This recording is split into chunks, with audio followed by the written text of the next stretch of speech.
Computer તાલીમ કેન્દ્રના તાલીમાર્થીઓને પ્રમાણપત્ર વિતરણ કરાયા. 1999થી વિધવા કલ્યાણના ક્ષેત્રે બેનમૂન સક્રિય સેવાકીય પ્રવૃત્તિ હાથ ધરતી નિર્ધાર સંસ્થાના ઉપક્રમે તાજેતરમાં સંસ્થાના રાધેશ્યામ કોમ્પ્યુટર તાલીમ યુનિટના 25 તાલીમાર્થી મહિલાઓને પ્રમાણપત્ર.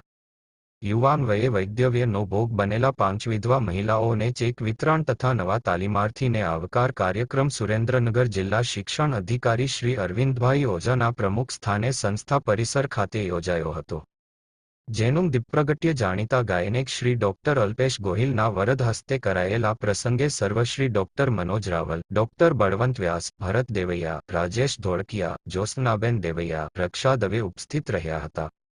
તાલીમાર્થી બહેનોએ તાલીમના અનુભવો રજૂ કર્યા હતા. માત્ર ₹600 માંત્રી માસિક કોમ્પ્યુટર તાલીમ CCC તથા ટેલીના વર્ગો આ સંસ્થા દ્વારા વિધવા મહિલાઓ તથા તેમની પુત્રી સમાજની ઓછી આવક ધરાવતી બહેનો માટે કરાવાય છે. ઉપસ્થિત મહાનુભાવોએ મહિલાઓને કોમ્પ્યુટર તાલીમનો સક્રિય ઉપયોગ કરી પગભર થવા અનુરોધ કરેલ. સમગ્ર કાર્યક્રમનું સંચાલન રાજેશ રાવલે કર્યું હતું. કાર્યક્રમની સફળતા માટે આનંદ રાવલ નિર્ધાર ટીમના બહેનોએ જહેમત ઉઠાવી હતી. આમ નિર્ધાર દ્વારા એક વિશેષ સેવા પુષ્પ સમર્પિત કરાયું હતું.